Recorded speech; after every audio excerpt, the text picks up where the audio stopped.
Salut les contrebassistes, désolé de ne pas avoir posté de vidéo avant, vous avez peut-être remarqué, j'ai pris un peu de temps pour améliorer un peu la chaîne, la façon de filmer, etc.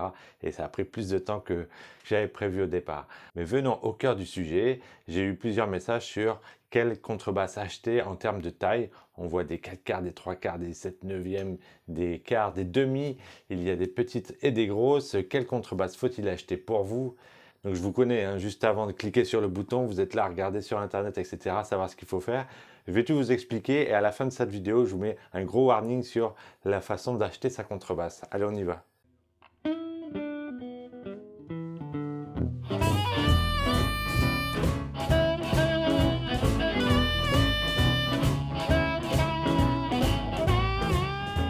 Alors dans la contrebasse, il n'y a pas vraiment de cote officielle, il y a des tailles différentes, il y a des grosses, des petites, etc. Ça concerne aussi bien la taille de la caisse que de la longueur de la table, mais il y a quand même des standards. C'est-à-dire que la longueur vibrante de la corde, ce qu'on appelle le diapason de la corde, est à peu près de 106 cm. Et ça, c'est quand même le repère pour une contrebasse adulte qui permet de savoir quelle est la jouabilité de la contrebasse. Il existe des diapasons plus grands, et il existe aussi des plus petits. Et dans la famille des contrebasses, pour pouvoir apprendre, on a fabriqué des contrebasses dupliquées plus petites, au demi, au quart pour les enfants. Ceci dit, si vous avez plus de 16 ans, que vous faites une taille standard, 1,60 m ou plus, quelle contrebasse faut-il acheter? Il y a à peu près trois choses qu'on voit. Les contrebasses 3 quarts, les contrebasses 4 quarts et les 7 neuvièmes. Alors, qu'est-ce qui est important de savoir? C'est que le diapason doit être à peu près 106 cm. Si vous achetez une contrebasse qui est plus ancienne, vous pouvez trouver une contrebasse d'occasion ou des contrebasses vintage. Vous allez trouver des diapasons qui sont plus grands sur des grosses contrebasses allemandes, etc. C'est quand même déconseillé pour débuter. Et ensuite, oui, si vous avez un grand gabarit, etc., vous dites, bah, je peux prendre une 4 quarts directement, ça devrait mieux sonner. Donc, à quoi ça sert le fait qu'il y ait différents formats? Évidemment, plus la contrebasse est grosse, plus on peut dire qu'elle aura du volume et qu'elle sonnera de façon puissante. C'est peut-être ce que vous cherchez.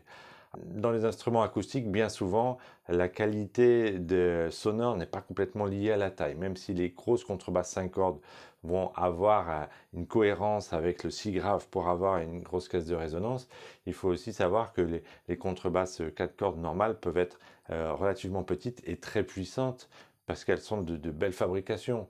Du coup, la taille n'est pas forcément corrélée. Et si vous débutez, le paramètre bien plus important va être votre technique.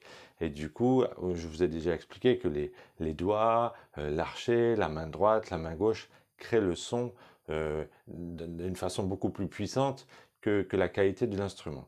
Donc évidemment, acheter un instrument de qualité, c'est une façon d'aller vers un beau son et d'avoir une belle direction, mais il ne faut pas s'attendre à ce qu'il y ait une corrélation directe entre la taille de l'instrument et le son que vous allez avoir, en particulier au début.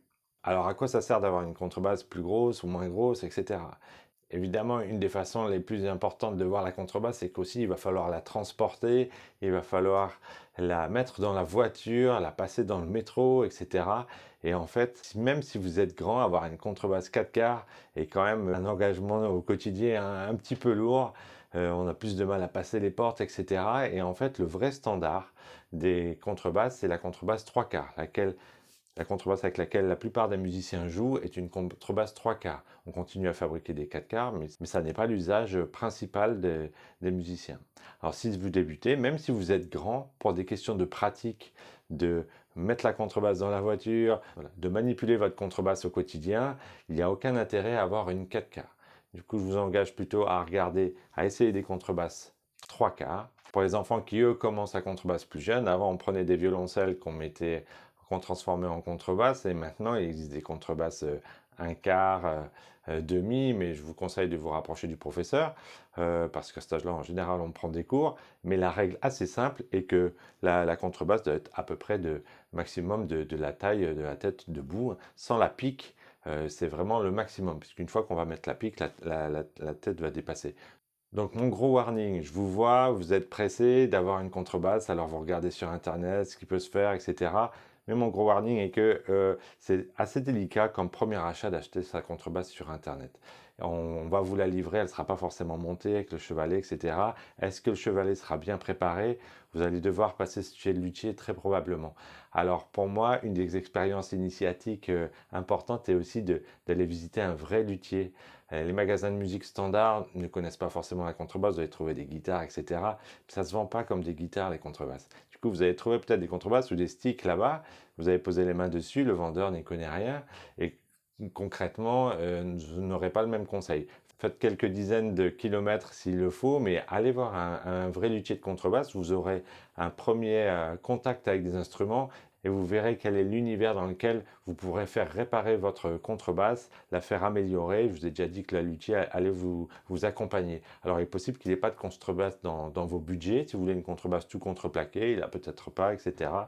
Mais effectivement, mais c'est toujours bien de parler avec lui et de lui dire, bon voilà, du coup, moi, pour tel budget, j'ai envie d'acheter une contrebasse à tel endroit, est-ce que vous m'accompagnez? Combien ça va coûter de pouvoir la régler si besoin?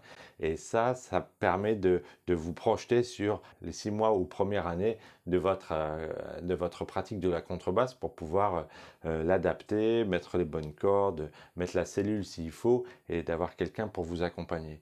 Donc voilà, je vous conseille d'aller essayer les contrebasses en direct et ce n'est pas du tout la même chose, c'est un instrument assez personnel et ça reste difficile d'acheter un instrument sans le voir pour n'importe quel instrument, bah, pour la contrebasse encore bien plus. Donc allez visiter un luthier, vous vous ferez plaisir, ça n'est pas du temps perdu. À bientôt pour la prochaine vidéo, je vous ai préparé des morceaux avec des scores et des partitions pour pouvoir rentrer dans le vif du sujet et commencer à jouer. À tout bientôt.